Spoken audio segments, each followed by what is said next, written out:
As well, what we did communicate around the table, and all the premiers agreed that we need more say into our immigration process, very similar to Quebec. We want to really focus on economic immigration, along with my comments about work permitting. I don't want to take the responsibility off the federal government, but in saying that, if you have a pulse and you're healthy, you need to be working. You come to our country. First, they have to go through the system. So I'll give you an example how the system's getting worse through the federal government, not better. You know, they say they issued 70,000 work permits.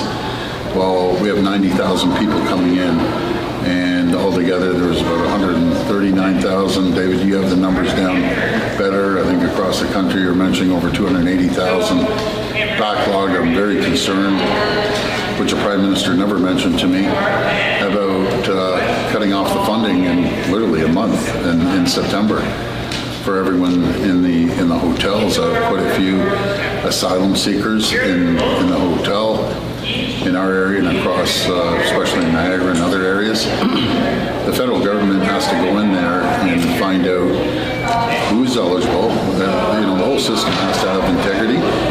Who's eligible, who's not. We're a very welcoming country, very welcoming province, and I've always said, people come here, they come here, and it's a privilege to be a Canadian. You go out there, you work hard, and you contribute to society, and you pay your taxes. What's very concerning to me is that we're spending $1 billion. And I've had a few phone calls about, oh, you're hitting on a novel, work permits every Tom, Dick, and Harry. It's just not happening. What we are doing is when we're spending $1 billion and it's taking 2 years, and people are sitting there, not because they don't want to work, because they don't have a work permit. So that's $1 billion there, and then the feds are adding another $1 billion on accommodations. And if they get rid of that, that's another $500 million burden that falls on the taxpayers of Ontario.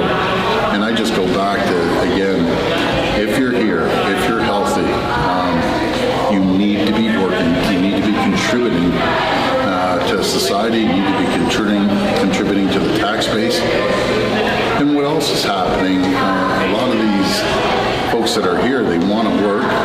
We're paying them to sit around, which is crazy, but then they're out there standing on certain corners within the city, and contractors will come by, pick them up, and they're paying them cash under the table.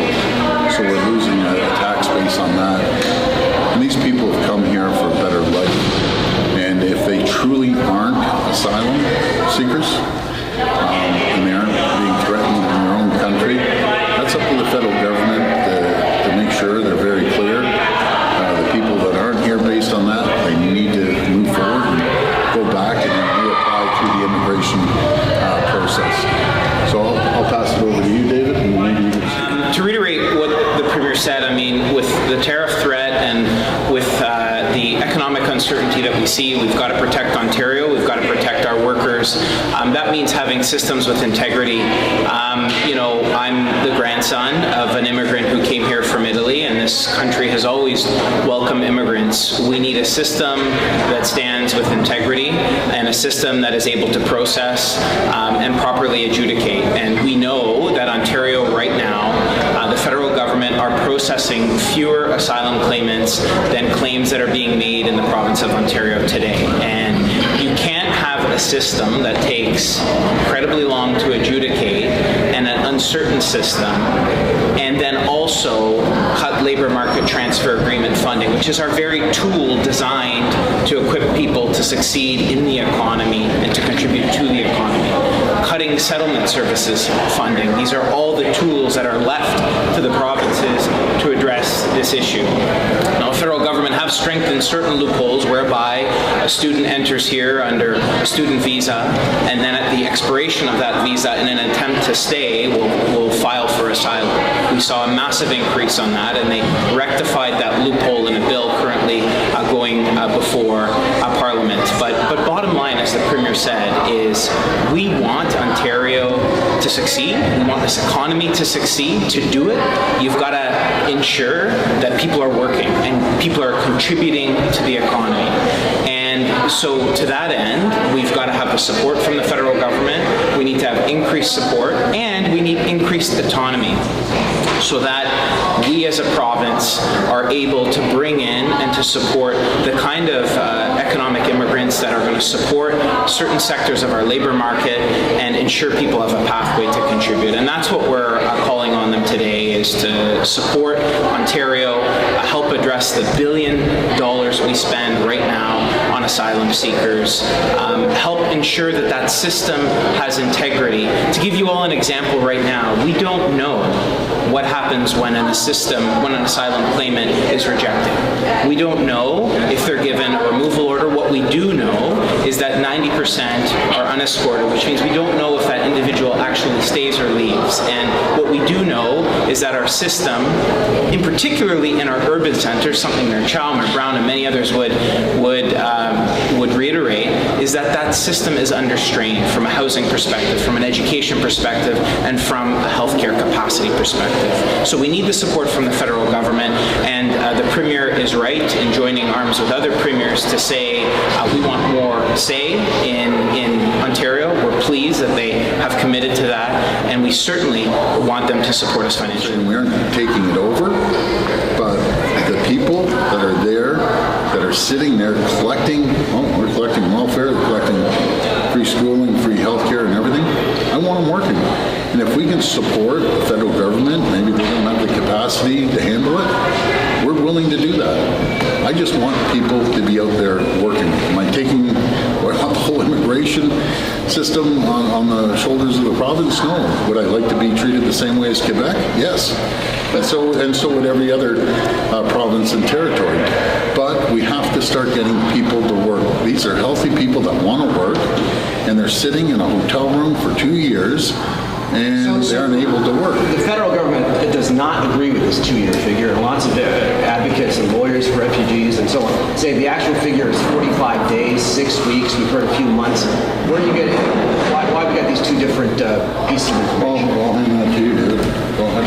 Yeah, thanks, Premier. I think from STEM Wednesday and today, when last Wednesday you were fairly unequivocal, you said it multiple times that Ontario will start issuing work permits to asylum seekers. So today you're saying that's no longer going to happen. What changed? We want to work with the federal government.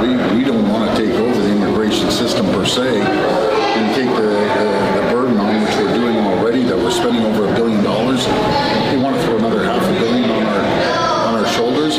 But I do want to see these work permits. We aren't getting the data. All I know is on Airport Road in my area, there's people who have been sitting there for 2 years. So they need to explain. They also need to explain that they're saying they're processing 73,000. There's 90,000 people that are here. And then as David was saying, over 280,000 are backlogged. We're there to support them. We're there to help them. But these people have to get off the system because it's costing the taxpayers too much money. We need them getting out there, and we need them working. Now, if they don't get through their screening process, they need to go back and go through the process of immigration. But we can't sustain this hit. People are coming here at this pace, and are they real asylum seekers or not? Premier, anecdote or statistic, Premier, the 2-year figure? Well, I just go out there and I'm hearing it on the street, go up Airport Road, pull over at the Tim Hortons by the Congress Center, start talking to people, ask them how long they've been there. Ask them if they want to work. They all want to work, but instead, we're paying them to sit in a hotel room. And that's not fair to them. It's not fair to the taxpayers of Ontario. I just want people working if they're here, and if they didn't go through the screening process or didn't pass the process, they need to go. They need to go back home and come back through the immigration process. Can you explain how this got into the final communique of all the premiers last week? You said you all wanted to do work permits. You said there was overlap between federal and provincial responsibilities under Section 95 of the Constitution, and now you're walking the whole thing back, and it's just a play for more support. We're frustrated. The premiers are frustrated. We put it in the communique, and all we're saying is don't keep putting the burden onto the province. Let's start moving forward. If you need support, we will support you. We will help you. We will do whatever it takes. That's what we have to be very, very clear. What are you asking for from the federal government? And you want more autonomy. What is that? Well, first of all, clean up the 280,000 backlog. I don't even know how they have the personnel to do it. That's a big, huge number. And if they're saying they're getting permits in 45 days, show me your data. You can't not tell us the data, but put the burden on the backs of the provinces. That's all we're asking. And if you need support with personnel issuing work permits, we will help you. But that's what we need. Our end goal is to make sure the data is very clear and clean, that their numbers will add up to the numbers that we have, and we get people working and off the public system. We've seen a reduction in labor market transfer agreement. We've seen a reduction in settlement services. And I think one thing we can all agree on, lack of certainty and integrity in the system leads to exploitation. Many of you have asked me about that, about the workers the Premier references who are on the corner of the street getting paid in cash. This Premier wants a strong economy where you contribute to our GDP and where you pay taxes and you work. And our tools to help people to work, the labor market transfer agreement, settlement services, language, have seen a reduction. And you want to support people in language training to speak the language of this country. You want to ensure we don't even get the data on what's the reason they were accepted as an asylum claimant. What is their language proficiency? What are their skill sets? We don't get the basic data. And this Premier and all the Premiers have said we got to work together. And I think that's a positive here. We will work closer together to get this issue addressed. All right, thank you.